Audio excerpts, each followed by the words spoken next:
Dave Roberts tricks the entire team? What? Coming up in just a second. LA ties a playoff record. Flaherty on fire and more. Dodger injuries, they keep stacking up. Who's in, who's out. We're going to break it all down for you. This is Dodger Digest. Brad J with you. Dave Roberts tricks the team. We get right in that in a second. Make sure you hit the sub button. Wow, 1,200 so far. Can't believe it. The numbers keep going up. Watch time up 190%, subs up 160%, views up 132%, and 100,000 views in 28 days. Thank you. The people who enjoy Dodgers Digest, Mike Nelson and I will keep putting out that product. All right, let's get into it. Dave Roberts tricks the team. What are you talking about? Excuse me, Brad J. What does that mean? Well, okay, you remember the incident, Manny Gate, I like to call it. Dodgers manager Dave Roberts admits the complaint that admits his complaint against that Manny Machado threw a ball at him was a diversion to fire up his players. Manny and I have a really good relationship because, of course, Manny was on the Dodgers. I would take him any day, and I would too. I mean, if you're a manager, you would definitely take Manny on the team, no matter Manny being Manny or whatever. But I don't think the diversion was a bad thing for our guys, and they responded to it by having my back. That's from Ken Rosenthal out of The Athletic on that one. What do you think of that? He tricks the team. Now, you remember what happened, right? I think it was Profar who caught Mookie's ball going into the stands, caught it. It was an out. Then he kind of taunted the fans at that point. Well, the fans weren't happy. They started throwing stuff, which was. You never, as a fan, come on. Do not ever throw things at a baseball game at players. That's ridiculous. Don't ever do that. I was there when Milton Bradley, when he played for the Dodgers, had the incident, and it was like ball giveaway, and people were throwing balls, and everyone, it just got out of hand. Never throw anything. So that's what happened. And then when Manny was done warming up, he threw the ball over towards the dugout as like it's a practice ball, right? So you're done playing with it. The inning's about ready to start. You throw the ball over, and Dave Roberts said the ball looked like it was coming at him. That was the intention. So what did Dave Roberts do? He fired up the team by telling them that Manny was throwing at him. I freaking love it. I think it's awesome. Whatever it takes to fire up your team, I mean, come on. You've got to do something about it. And what Roberts did right there, I really feel like that was a proper thing to do. I mean, look, Manny fired up his team having that meeting and doing all the things that he did, so it's good that Roberts had a way to fire up the team. And look what happened. The last two games, Dodgers took care of business, scoreless games, and then Dodgers start things off with the Mets, 9-0. That's 3 games, no scores from the opposite team at all. How sweet is that? And whatever it takes. Profar, Manny, Flaherty, Roberts, and that fired up Flaherty. Because remember, if you saw the footage, Flaherty was outside the dugout, and he was screaming. He was John against the Padres, and the Padres were John back. And then look what Flaherty goes and does, okay? He goes and has a great game. Did that fire him up? All right. Well, LA ties playoff record on this one with, 33 consecutive scoreless innings and counting. Jack Flaherty, Daniel Hudson, and Ben Casparis shut down the surging Mets with a 3-hit shutout. 9-0 last night. That was fun to watch, too, I'll tell you what. The NLCS Dodger Stadium.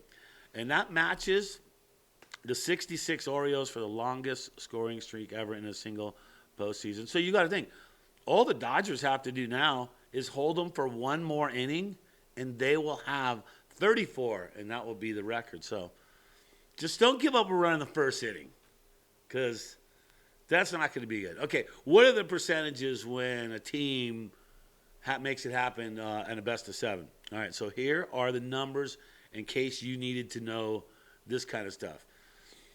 In all best of 7 postseason series, teams winning game 1 have gone on to take the series 123 of 191 times. What's the percentage? 64%. So right now, they're saying 64% chance that the Dodgers will be in the World Series. In the season under the current 2-3-2 format, teams winning game 1 at home have gone to take the series 66 of 99 times. That's 67%. So even better, since it is that format, 2 at Dodger Stadium, 3 at Mets, and then 2 back at Dodger Stadium. That's how that goes. All right. So talking about Dave Roberts tricking the team and kind of lying to him and saying that Manny threw at him. I just love it. And Flaherty, man, if you remember all that, he was outside that dugout, like I was saying. He was John. And do you think that helped him? I almost feel like it did. But what did Dave Roberts have to say about Flaherty's performance last night? And here's Doc talking about Flaherty last night. It was a pitching clinic, and it sure the heck was a pitching clinic. He put one heck of a clinic on. Wow. I mean, let's take a look. What are the numbers on what he did yesterday? There they are. Bada boom. Or boom goes the dynamite. 2.92. His ERA is down to now 7 innings. Did you expect that? You didn't. I mean, if you're telling me you expected Flaherty to go 7 scoreless innings, you're lying to me, because I don't think you did. Because I didn't think Flaherty would go 7 scoreless innings and only give up 2 hits, walked 2, struck out 6. Hudson comes in, does walk a guy, strikes out a guy, and gave up 1 hit. And then Casperez comes in and just takes care of business right there at the end. So, did that fire Flaherty up? You got to kind of wonder, don't you? Because of seeing how he was. And when I was watching that go down the exchange, that Flaherty was outside the dugout with the Padres and yelling at that game, I was just wondering, like, man, should he just get focused on the game? And if that's what it takes to get focused, well, more power to you. All right, injuries taking a toll on the Dodgers. The Dodgers don't like the injuries, man, but they stacking up a little bit. Shortstop Miggy Rowe is out potentially. We see him back for the World Series. I don't know what's going on with that, man.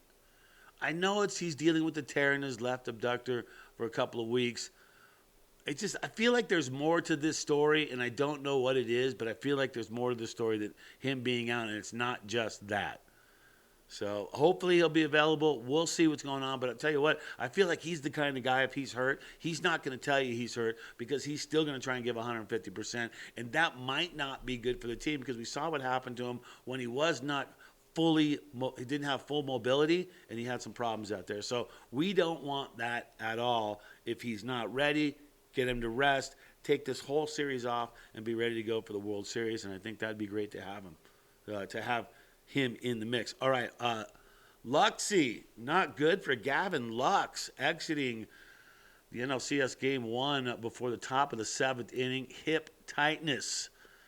Well, it's unclear exactly when Lux started to feel discomfort, because he didn't really say on that. But we'll see what goes on that one. So he most likely not be in the starting lineup. That would be a big blow for the team. Lux is starting to show, but it's going to give some other opportunities for other guys to step up. And that's exactly what it's all about. So it's all about that Game 2. Dodgers 1, Mets 0, Game 2. That is today.